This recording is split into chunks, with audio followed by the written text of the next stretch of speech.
Hello students, good morning to all of you. Welcome to my channel Ritu NCERT classes. Friends, आप लोगों को हमारे channel पर junior super TET और junior UP TET की preparation करवाया जाना शुरू किया गया, जिसमें हम लोगों ने ब्लड के टॉपिक को पूरा पढ़ लिया था और दैनिक जीवन में जो विज्ञान का टॉपिक था उसको पढ़ लिया है। आज हम लोग दैनिक जीवन में विज्ञान का जो टॉपिक है उससे जो इम्पोर्टेंट क्वेश्चन हैं उनको सॉल्व करने वाले हैं। ठीक, तो आइए शुरू करते हैं।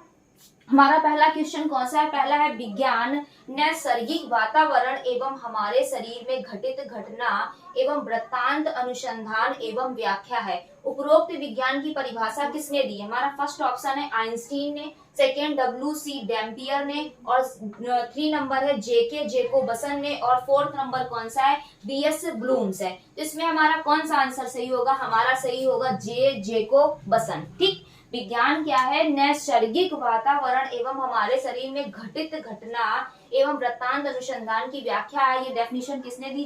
जेकोबसन ने। इसको हम लोग लर्न कैसे करेंगे? इसको लर्न करेंगे, यहाँ पर हम एक वर्ड पकड़ लेंगे। क्या? घटित घटना। घटित घटना मतलब क्या होता है? जिसके साथ, जे के साथ जो घटना घटती है उसी को पता होता है कि उसको कैसा फील हो रहा है। बाकी तो बाहरी लोग तो कुछ भी कहते रहते हैं। तो यहाँ पर हम लोग जेके से ले लेंगे। क्या? जे के साथ मतलब जिसके साथ, कौन सी? घटित घटना। तो इससे हम याद रख लेंगे, जिसके साथ घटना घटती है उसी को पता होता है कि उसको कैसा फील हो रहा है। ठीक, तो ये हो गया। अब इसके बाद, जीव की आंतरिक संरचना का अध्ययन करने वाला विज्ञान कौन सा है? फर्स्ट नंबर है शरीर रचना विज्ञान, सेकेंड नंबर है मानव विज्ञान, थर्ड नंबर है आकारिकी, और 4th नंबर है एग्रोलॉजी। तो इसमें हमारा सही ऑप्शन कौन सा होगा? यहाँ पर बात हो रही है आंतरिक संरचना की। आंतरिक संरचना में हमारा कौन सा सही होगा? हमारा सही होगा शरीर रचना विज्ञान। ठीक, इसको इंग्लिश में हम लोग बोलते हैं एनाटॉमी। शरीर रचना विज्ञान को क्या बोलते हैं? एनाटॉमी बोलते हैं। ठीक, इसके बाद में मानव विज्ञान का, अब मानव विज्ञान के अंतर्गत क्या है कि मानव विज्ञान के अंतर्गत हम लोग पढ़ते हैं कि मानव का उत्पत्ति कैसे हुई, मानव का उद्भव कैसे हुआ है। ठीक, और जो हमारी आकारिकी होती है, आकारिकी को हम लोग बोलते हैं मॉर्फोलॉजी। मॉर्फोलॉजी में क्या होता है कि जीव की बाहरी संरचना का अध्ययन किया जाता है, जो हमारी मॉर्फोलॉजी कहलाती है। इसी को हम लोग आकारिकी कहते हैं। क्या?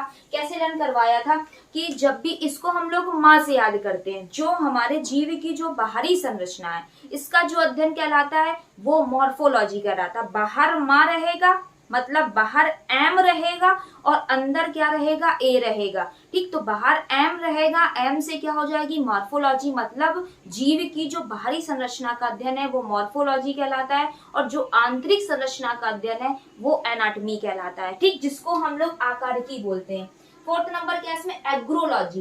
एग्रोलॉजी किसको बोलते हैं कि जो हमारी मिट्टी होती है, मिट्टी का अध्ययन क्या कहलाता है? एग्रोलॉजी। और मिट्टी का अध्ययन पेडोलॉजी भी कहलाता है। क्या कहलाता है? दोनों, एग्रोलॉजी भी कहलाता है, क्या कहलाता है? पेडोलॉजी।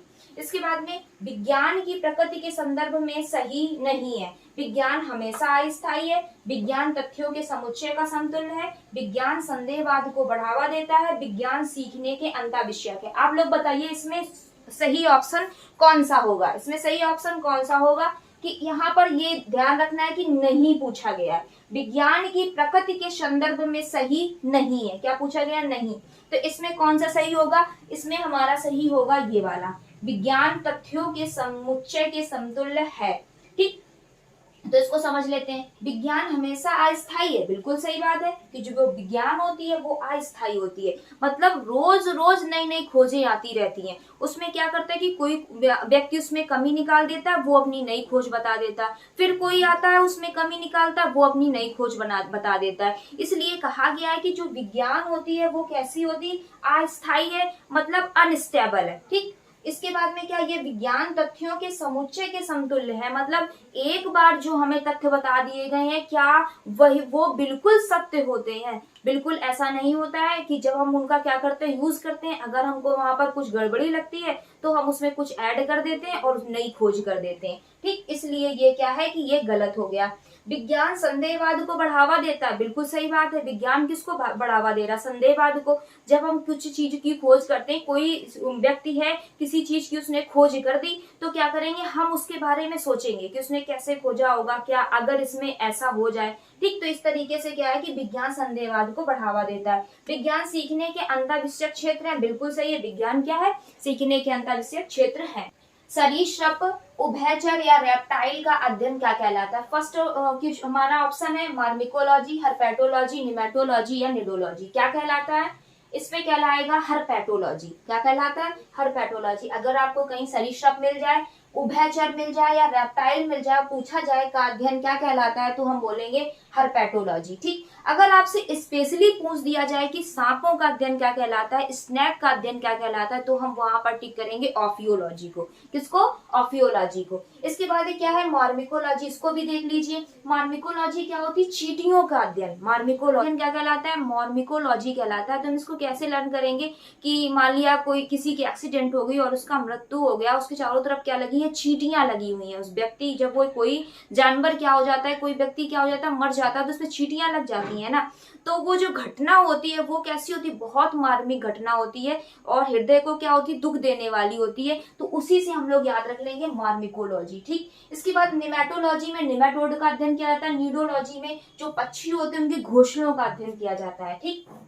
इसके बाद में घाव का अध्ययन क्या कहलाता है? कॉलोलॉजी कहलाता है कि ऑन्कोलॉजी की ट्रेमेटोलॉजी की डर्मेटोलॉजी। क्या कहलाता है? घावों का अध्ययन। जब क्या होता है? घाव हो जाते हैं तो उसका ट्रीटमेंट करते हैं, उसका इलाज करते हैं कि हमारा घाव क्या हो जाए? सही हो जाए। तो यहाँ पर क्या हो जाएगा? सही ट्रोमेटोलॉजी। यहाँ पर हमारा कौन सा सही होगा? ट्रोमेटोलॉजी। तो घावों का अध्ययन क्या कहलाता है? ट्रोमेटोलॉजी। अब इसको भी देख लेते हैं। कॉलोलॉजी किसको कहते हैं? कॉलोलॉजी कहलाते हैं मानव सौंदर्य का अध्ययन। ठीक। तो इसको कालोलॉजी से याद रखेंगे। काले, काला है, काले हैं, पर क्या है कि अच्छे दिखने के लिए बहुत सारे सौंदर्य प्रसाधन का यूज कर रहे हैं। तो उसी से हम लोग याद रख लेंगे कि मानव सौंदर्य का अध्ययन करने की जो विज्ञान की शाखा होती है उसको कहते हैं कॉलोलॉजी। ऑन्कोलॉजी क्या कहलाता है? ट्यूमर और कैंसर का जो अध्ययन करने वाली विज्ञान की शाखा है वो ऑन्कोलॉजी कहलाती। डर्मेटोलॉजी क्या कहलाती? त्वचा का अध्ययन करने वाली जो शाखा होती है उसको डर्मेटोलॉजी कहते हैं। ठीक। रेशम पालन क्या कहलाता है? एपीकल्चर कहलाता है कि पिसीकल्चर कहलाता है कि सेरीकल्चर कहलाता है कि एग्रीकल्चर कहलाता है? इसमें कौन सा सही होगा? इसमें सही होगा सेरीकल्चर। कौन सा सही होगा? सेरीकल्चर। कैसे? जो रेशम पालन होता है, रेशम को हम लोग इंग्लिश में क्या बोलते हैं? सिल्क बोलते हैं। S for silk, S for sari. ठीक। तो एस फॉर क्या हो जाएगा? सिल्क हो जाएगा। यहाँ पर क्या हो जाएगा? S for silk. सिल्क माने रेशम होता है। S for silk, S for sericulture. ठीक। इसके बाद में एपीकल्चर में किसका अध्ययन किया करते हैं? एपीकल्चर में एपिस इंडिका का अध्ययन करते हैं। एपिस इंडिका के पालन का अध्ययन करते हैं, मतलब मधुमक्खी पालन का।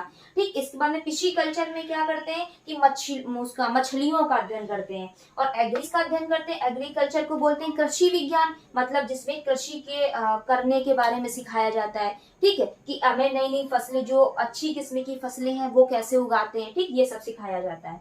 अब कौन सा आया? प्रकृति के लिए विज्ञान की मान्यता है। क्या है? ऐतिहासिक है। बिल्कुल गलत। क्या विज्ञान हमारी ऐतिहासिक है? पुरानी पुरानी चीजों को बताती नहीं। विज्ञान में डेली क्या होता है? नए नए एक्सपेरिमेंट होते रहते हैं, नई नई चीजें आती रहती हैं। ठीक। इसके बाद में क्या? पर्यावरण संबंधी है। विज्ञान क्या? केवल पर्यावरण संबंधी है। ठीक। केवल विज्ञान में क्या? केवल पर्यावरण के बारे में बताया जाता है, ये नहीं है। ठीक। ये गलत हो गया। कौन सा सही है? विज्ञान प्रक्रियात्मक है, संज्ञानात्मक भी नहीं है कि हम केवल बस मन में सोच लें और सामने हमारे वो चीज उपस्थित हो जाए। ऐसा थोड़ी होता है, हमें उसमें कुछ करना पड़ता है।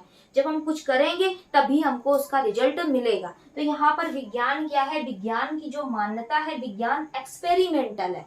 क्या है? विज्ञान प्रक्रियात्मक है, प्रयोगात्मक है। इसमें क्या होता है कि हम करके ही सीखते हैं। ठीक। अब इसके बाद नेक्स्ट नंबर कौन सा है? निम्न में से विज्ञान की कौन सी प्रकृति है? विज्ञान एक परिणाम है। विज्ञान के केवल क्या? रिजल्ट है। विज्ञान हमें रिजल्ट देती है, केवल रिजल्ट देती है। हम जब कुछ करेंगे तभी तो हमको रिजल्ट मिलेगा। तो ये केवल ये वाला ऑप्शन सही नहीं होगा। यहाँ पर विज्ञान एक प्रक्रिया है। विज्ञान केवल एक प्रक्रिया है। केवल हम कुछ कर दें और हमें कुछ मिले ही ना, ऐसा होता नहीं है। तो विज्ञान केवल प्रक्रिया नहीं है, विज्ञान क्या है? प्रक्रिया भी है, परिणाम भी है। ठीक। ये सिंगल ऑप्शन है, ये सिंगल ऑप्शन है, इसलिए गलत है। ये हमारा सही होगा। क्या? विज्ञान क्या है? प्रक्रिया है। प्रक्रिया मतलब प्रोसेस है। हम क्या है कि किसी चीज को स्टेप बाय स्टेप करते जाएंगे कि इसमें ऐसे करें, इसमें ऐसे करें, स्टेप बाय स्टेप करते गए और हमें लास्ट में उसका कुछ ना कुछ परिणाम जरूर मिलता है। तो क्या है? वैज्ञानिक प्रक्रिया एवं परिणाम दोनों है। इसके बाद छात्रालय में विज्ञान मेले का आयोजन क्यों किया जाना चाहिए? स्टूडेंट्स को विज्ञान में उच्च शिक्षा में तैयार करने के लिए, परीक्षा में अच्छे अंक लाने बढ़ाने के लिए, विज्ञान में सृजन एवं प्रयोग शक्ति एवं क्षमता का विकास करने के लिए, स्टूडेंट्स का उनके प्रदर्शन के आधार पर मूल्यांकन करने के लिए। इसमें हमारा सही ऑप्शन कौन सा होगा? हमारा सही ऑप्शन होगा ये वाला, विज्ञान में सृजन एवं प्रयोग करने की क्षमता का विकास करने के लिए। यहाँ पर अंक का मेले से कोई लेना देना नहीं है, अंक का मेले से क्या लेना देना। विद्यार्थी जितनी मेहनत करेगा, जितना अच्छे तरीके से पढ़ाई करेगा, उतने ही अच्छे उसके अंक आएंगे, उसका मेले से कोई लेना देना नहीं है। ठीक, मेले से केवल लेना देना है कि वो क्या करेगा, सृजन करेगा। ठीक, अगर उससे कहा जाएगा कि आपके यहाँ पर मेला लग रहा है विज्ञान का, तो उससे संबंधित आपको कुछ बनाना है, तो विद्यार्थी क्या करेगा, उसके बारे में सोचेगा कि हमें कुछ बनाना है, तो जो उसके मन में आएगा वो क्या करेगा, उस चीज को बनाएगा, तो उसको हम क्या बोलेंगे, सृजन बोलेंगे। ठीक, करेगा। इसी को बोलते हैं कि विज्ञान में सृजन एवं प्रयोग करने की क्षमता का विकास करने के लिए विज्ञान विद्यालय में विज्ञान के मेले का आयोजन किया जाना चाहिए। ठीक, आई होप आप लोगों को ये बातें, सारे क्वेश्चंस अच्छे लगे होंगे, आप लोगों को समझ में भी आए होंगे। लोगों को मेरा वीडियो पसंद आया हो तो मेरे चैनल को लाइक और सब्सक्राइब करिएगा, और आप लोगों की क्वेश्चन में कोई डाउट रहता है तो आप लोग कमेंट करिएगा। Thank you.